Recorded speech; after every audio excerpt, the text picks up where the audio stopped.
Hello, and welcome to a presentation on item analysis and other measurement analyses in SPSS. The window that you're seeing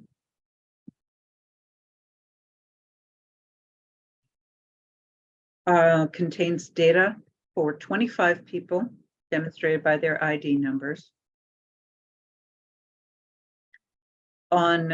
with scores on 12 items. These are each on a scale of 1 through 5 in columns, B through M, for 12 items having to do with the way teachers report using assessment. So, for instance, using assessment to evaluate student prerequisites, reviewing assessments with the whole class, providing individual feedback, and so on. There are also total scores for an assessment literacy quiz, which was scaled, I believe, 1 to 75 or something like that. So what I'm going to do here is I'm going to import this to SPSS. So first I'm going to open up SPSS. You're going to be able to see that.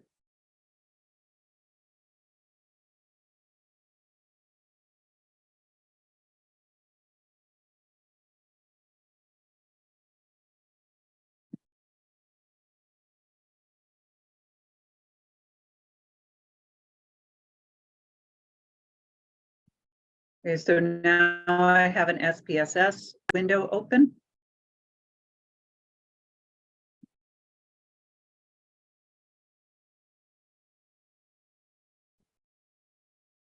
Get rid of some of that for you. And I'm going to go to File, and I'm going to import the data from Excel. So this data set is called CAP SPSS import. The name of the scale is CAP, Classroom Assessment Attitudes and Practices. And I'm going to import it from Excel. And SPSS is going to ask me to confirm the range of data that I want to import and whether the variable names are from the first row of data and a few other things. So I'm going to say that that is okay. Yes, that is what I want.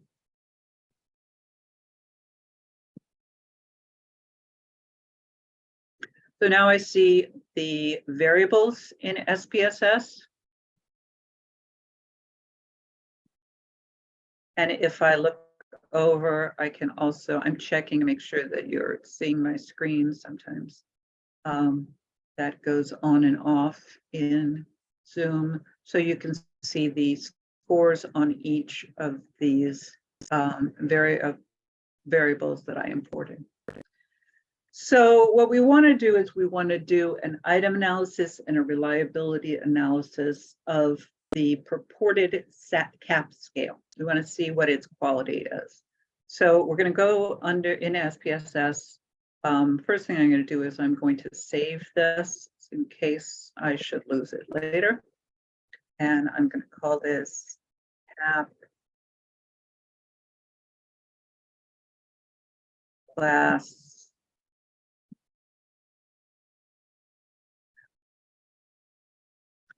Okay, so now I'm going to do my measurement analyses, and I'm going to do all of those under scale, which is under the analyze group.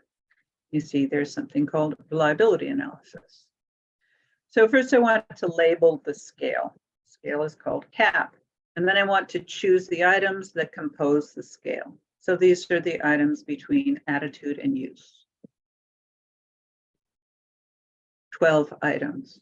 And now the important part is I'm going to ask for certain statistics about these items. I'm going to ask for the descriptives for each item. The item descriptives are the mean, the standard deviation. I don't know if the SPSS reports the variance. And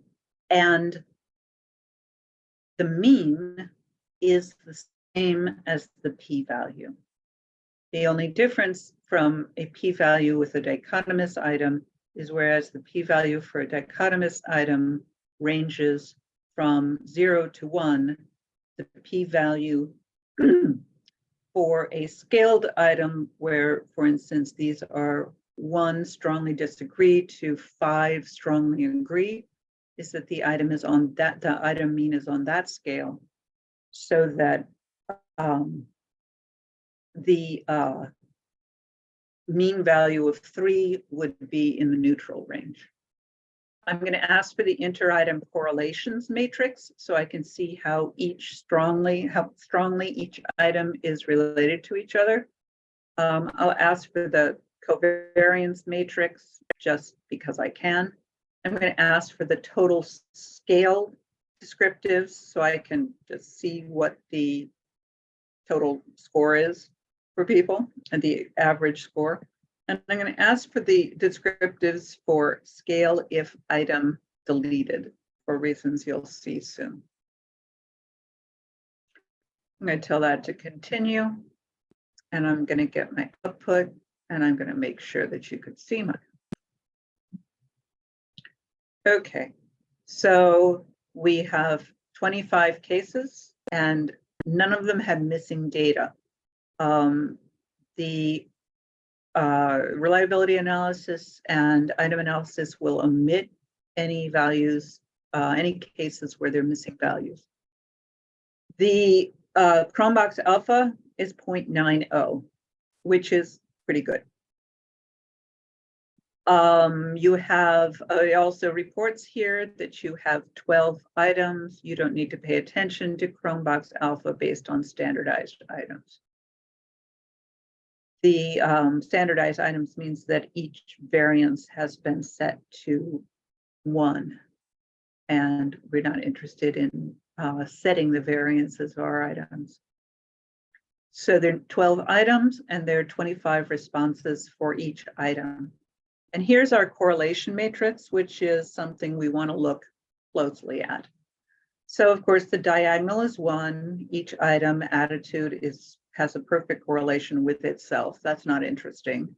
And the matrix is symmetrical in that prerequisite is correlated with attitude to the same degree that attitude is correlated with prerequisite. Both 0.18 is the same pair. So we only need to look in the upper diagonal or the lower diagonal. So we're going to look at the lower diagonal. And we see that attitude has a small positive correlation with prereq, a larger correlation with misconceptions, with confidence, and so on. Everything is positive, which is the most important thing, even though this is fairly small. But its correlation with satisfaction is negative, and negative to a fairly large extent.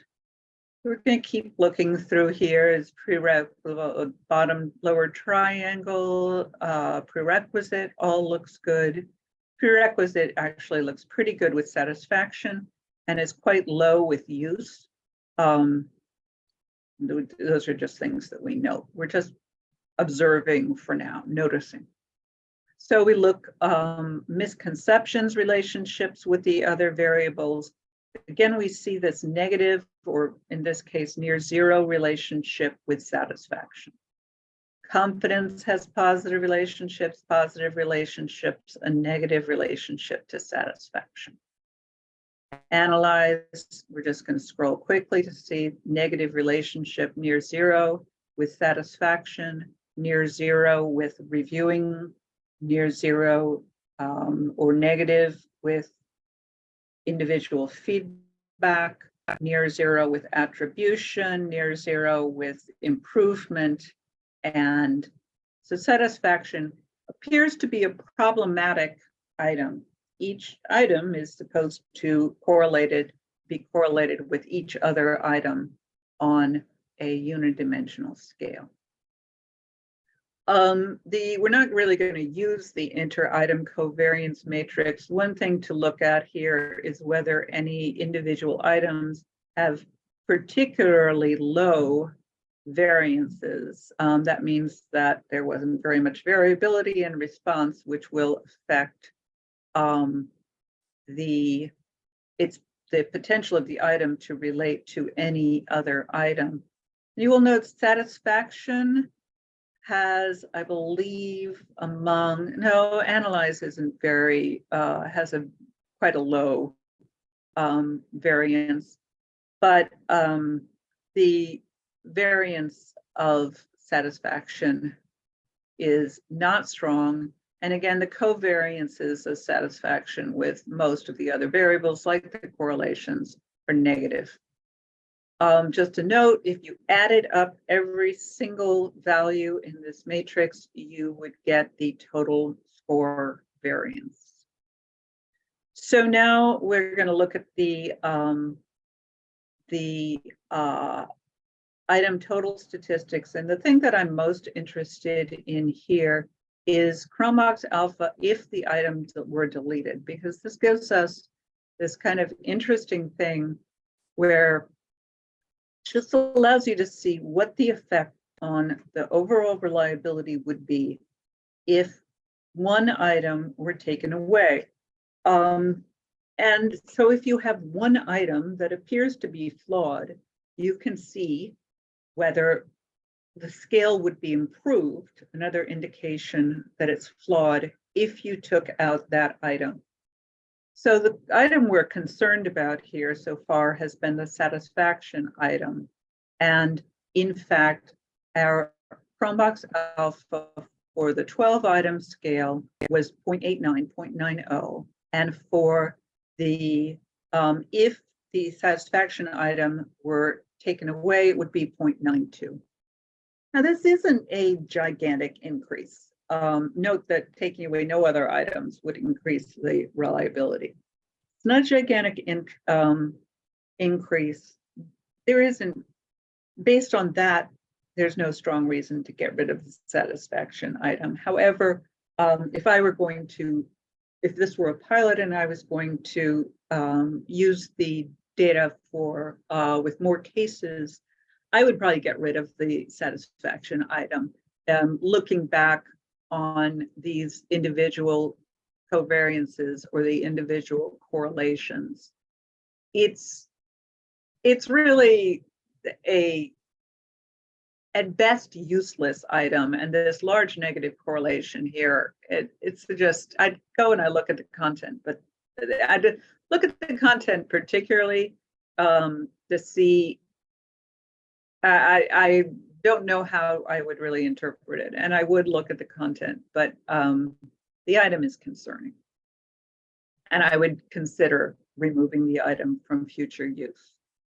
So the scale statistics, the average score on the scale that's adding up across 12 items was a 36.64. The variance was 112.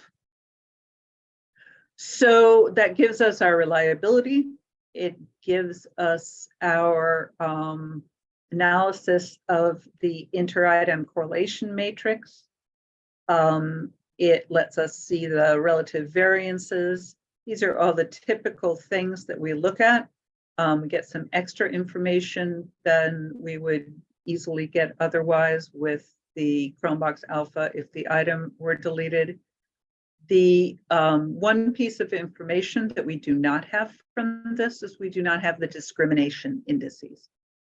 So we're going to go and obtain those by going again to analyze. If you recall, the discrimination indices are the correlation of each item with the total score.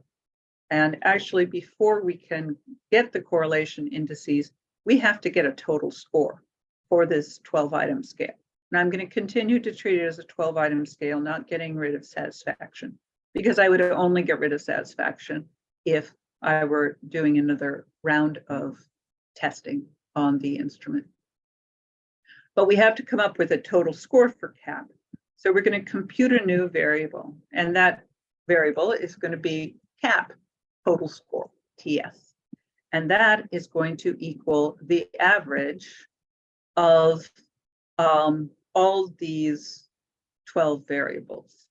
Now I'm going to take kind of a shortcut.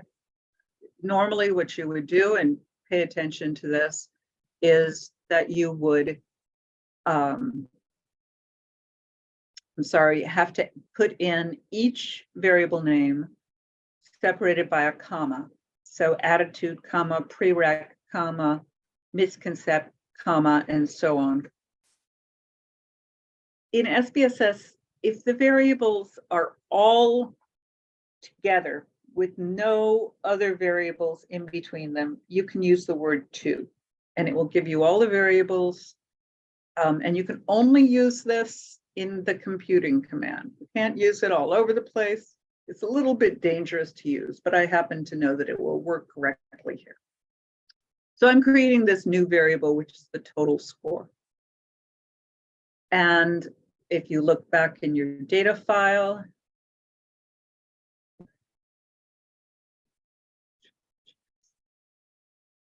in the variable view, you will see that you now have this new variable. And so we are going to then get the correlations of each item with the total score. So we're going to go to correlate by variate. These are under analyze. And we're going to ask for the correlation of each of these 12 items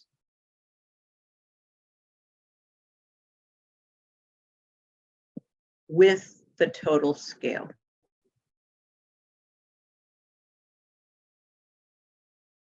Normally what you would do under options is you'd exclude cases list-wise. If you were doing measurement analysis, we know that we have 25 cases on all of this and they're all complete, so we don't have to worry about that.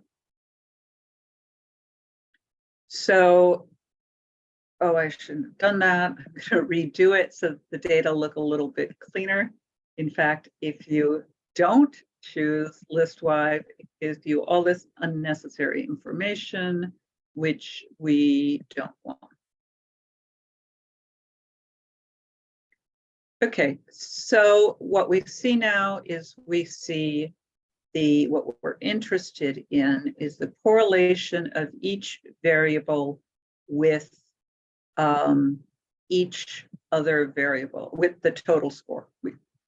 All right, sorry, what we're interested in here is the correlation with each individual item with total score. So correlation of attitude with total score is 0.63. That's the discrimination index. That's what we want to be positive. Prereq with total score is 0.68. Misconcept with total score is 0.70, 0.78, 0.76, 0.72. These are all very good discrimination indices. Don't worry about the asterisks. It doesn't matter if they're statistically significant. Individual feedback, 0.69. Attribution, 0.75. 0.90 for improvement. Satisfaction, near zero. Okay, there's your heads up for satisfaction. Again, satisfaction is a problematic item. It has no discrimination, which means that there is no contrast between high scorers on the total score and low scorers on the total score based on that item. That item does not distinguish these scorers. And then the last thing I'm going to do here is, in terms of validity, we have the hypothesis that the more teachers use these classroom assessment behaviors, the higher their classroom assessment literacy. So that's a validation hypothesis, as you would. And in the data set, going back to the data set,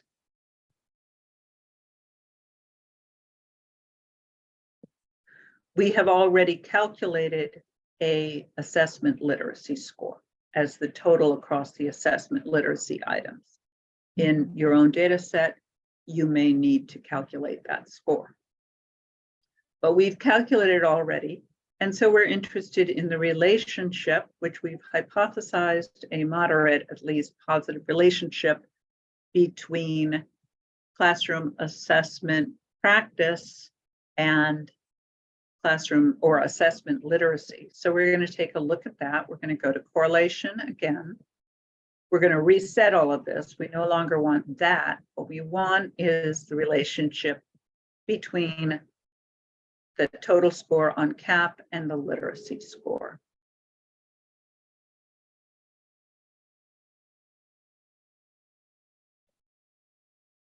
And you'll see that that's 0.47. So there is a moderate positive relationship.